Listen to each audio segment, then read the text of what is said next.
Calla Road. So you see this all the time.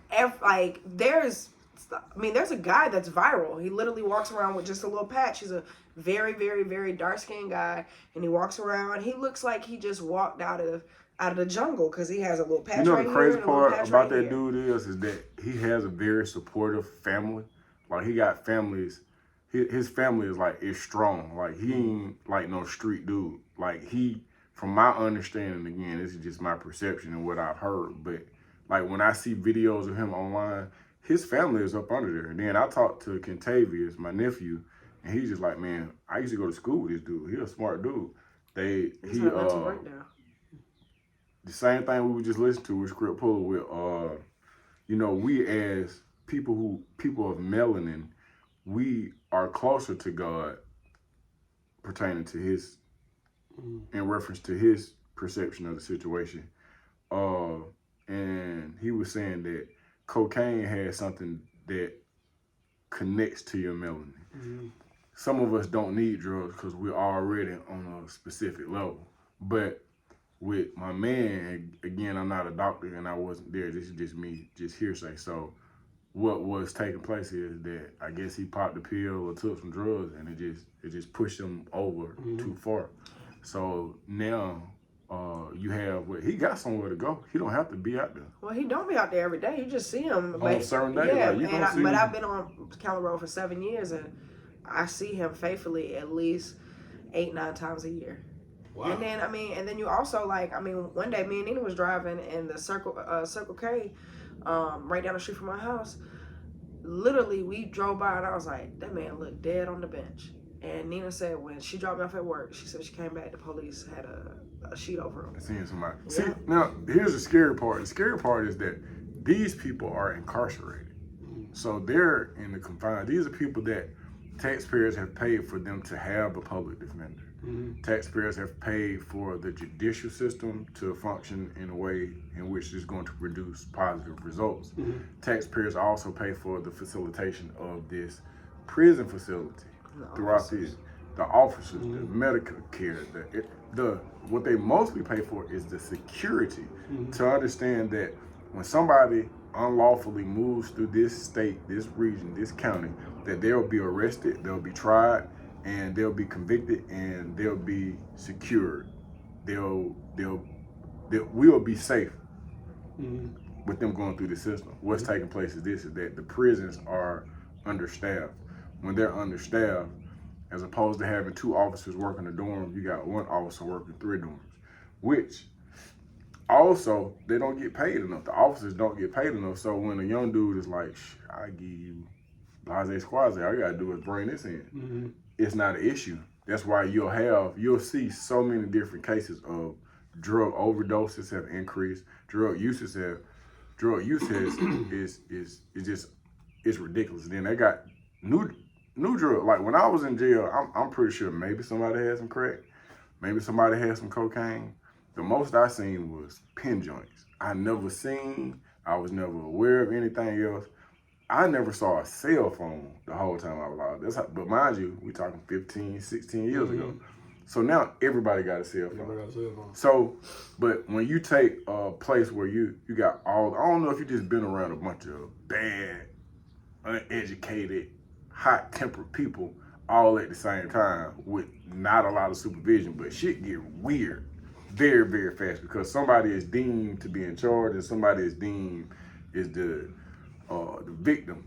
So here we as taxpayers, we pay for all this security to take place. But what's really going on is that the prisons are understaffed, so the people have access to all kinds of drugs. I got a homeboy who went to jail.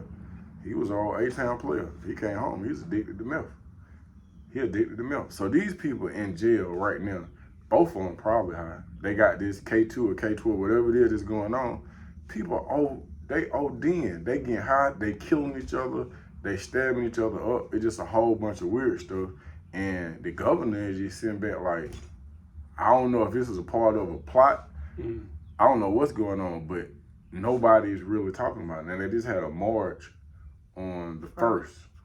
Yesterday. Yeah, so it rained real bad, and there's some humanitarian programs or entities that are, you know, really concerned about what's going on. But for the most part, it's just like, they don't care about the kids in our education system. You think they give a damn about the people that's in prison? Now, what is taking place is that because everybody and their mama got a cell phone, it's getting uncovered now. It's getting uncovered.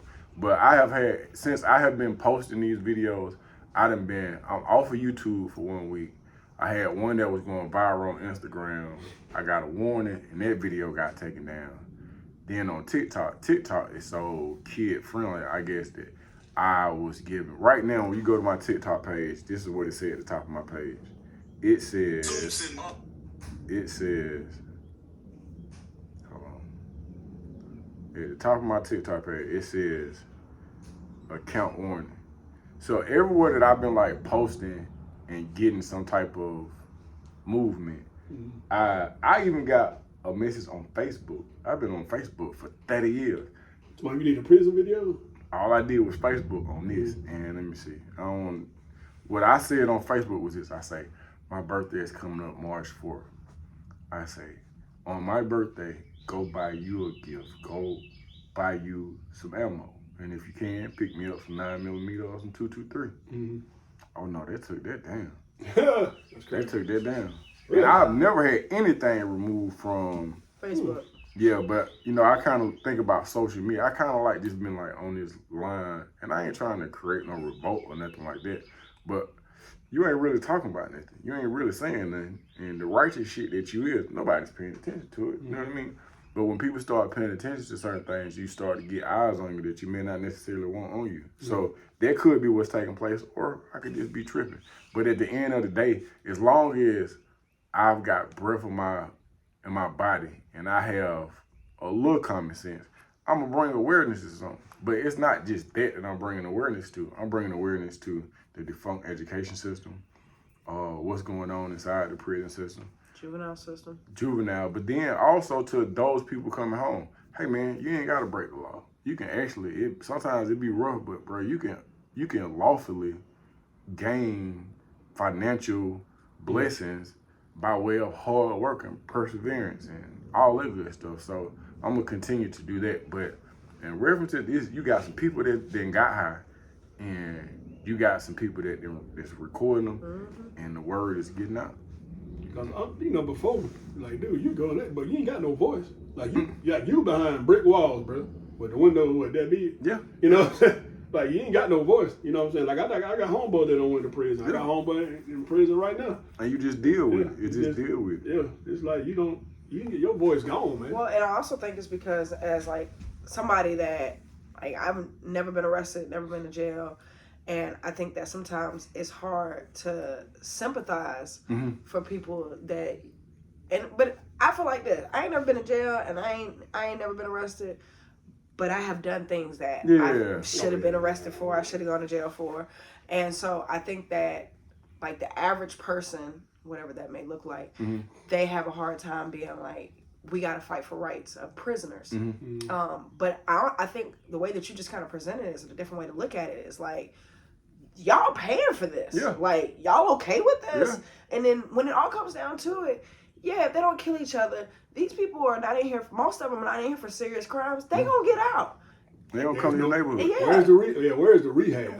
There is no rehab. Where's the rehab? There's definitely no, because just like, there's no money in that. Yeah. There's no money in it. Ain't no curing the fiction. No. Ain't no curing the fiction. It's just robotesting. That's what Chris Rock said. But yeah, eventually these people will come to your neighborhood. Both of y'all are homeowners. So it's just like, they come to our communities and no, they're not rehabilitated. They're not, because this is what they're going through. As a taxpayer, somebody who owns some property, all three of us actually own property, but I want to be in a place where, hey man, I don't want you decreasing the value of what I'm working hard for this. So we need for whoever is in charge to step up and just do your job. You're getting paid for it. We're not trying to give you no more money or give you no extra direction. Just do what it is you're supposed to do. State income tax down going up. How about that money go into the actual system and help and give these people some more help and actually be able to help on? If you pay them, yeah. Instead of letting it go to your pockets, because that's all it is. That's all it is. And then how different are you from a third world country when you allow something like this to take place? Because I love Africa. But on some of the countries or in the places in the region of Africa, bro, they are just infested with corruption. And this is corruption. You got one of the wardens at Smith State Prison got locked up for bringing drugs in. That's a real situation. They don't get paid a lot though, dude. They don't get paid a whole lot. You getting paid crumbs to deal with them criminals. Yeah. But that's because the folks that run everything is the ones that's taking all the money. Yeah. And that's why they end up privatizing it too. So you couldn't ask too many questions. And because if it's public, then you got to be able to come up and say, hey, like, this is what I'm doing with these money. But if you got a private federal prison system coming in, you ain't got to show all them documents. You ain't got to show all them. It's, well, you going to give us this money because you got to still pay us, but we ain't got to show y'all what we doing and how we running this. Somebody got to show somebody something. I read something on it. I don't know how true it is. I said I was going to look into it deeper. But private prisons have a contract with the state that the state has to provide them with so many prisoners, or they can sue the state. So it brings a whole new light to the state versus Dane and Butler. You know what I'm saying? Like, for real. We got to send you to prison. Oh, we get sued. Look, listen, I'm gonna say two things, and we're gonna move to it's a system. Here's what I understand about recidivism. Recidivism is the rate at which individuals return back to prison. The state of Georgia has one of the highest percentages. All southern eastern states, mostly all of them, because the prisons don't rehabilitate. So when you have a situation like this, so when I was there, what I understood is that I think I made some weird decisions because of my lack of understanding how the world really works. My financial illiteracy, my lack of confidence, my misunderstanding or misappropriation of the power that I do have that I don't realize that I have. So, one, you take this. If you're going to mass incarcerate, which the United States has the highest prison population in the world, but we're not the highest populated country. So what you have to do, in order for a person to go to jail, they have to be misled to one degree or another. People with confidence, understanding, and education are less likely to break the law. So people who go to college are less likely to break the law because to break the law, to be unlawful, is actually illogical as a motherfucker. So when I started seeing this, I was like, man, I got to educate myself. I got to put something on my mind or I ain't going to be shit for this one upstairs and my oldest child. So I started taking up all the trades. So, but within that, my story to the side, our education system fucking sucks in the state of Georgia. Our public education system fucking sucks. So when you take a people and you educate them for 12 years, go ahead. It sucks for the average kid. For the average kid. For the You know what I'm average. saying? Yeah. Your parents got money. Oh, man, it could be something totally different. When I used to referee football, I learned a new form of segregation. It's called Christian schools. You got some black kids sprinkled in. Yeah, we'll keep talking through them. But for the most part, but they're gonna keep wanting that because they want them on their they want them on team. team. Yeah. Overall. But I was doing these Christian games. I was like, they done found a new way to segregate. Yeah. In the name of Jesus, bro. In the name of Jesus. Wow. They segregate in the name of Jesus. You know what? Sometimes I'm delivering and I see some of these other high schools outside of the county, outside of Fort. I was like, this is a high school? Great This look like it just looked like a college campus. Man, this high school looked better than Morehouse. And I'm talking about, it's different. I was like, I'm looking at McNeil, then I'm looking at this school out here in Beaufort, Georgia. I was like, oh, now Gwinnett? Different. Gwinnett is different. Man, so, I did a game in Westminster. I was like, I was like, it looks like a college. What? Pace Academy too. Pace Academy too.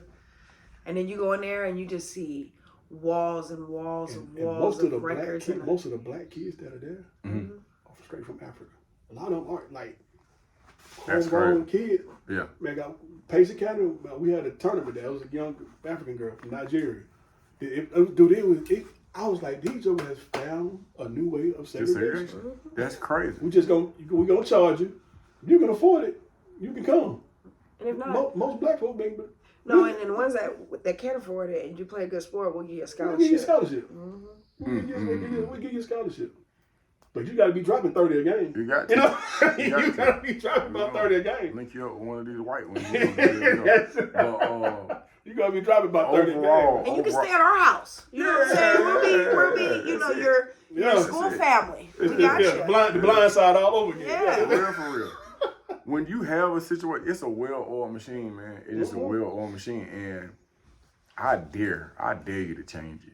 You can try to do what you can do. Nah, it ain't gonna happen. Man, that's it. My fight is this. My fight is that, well, somebody gave me some information to put me on, and it's helped my life tremendously.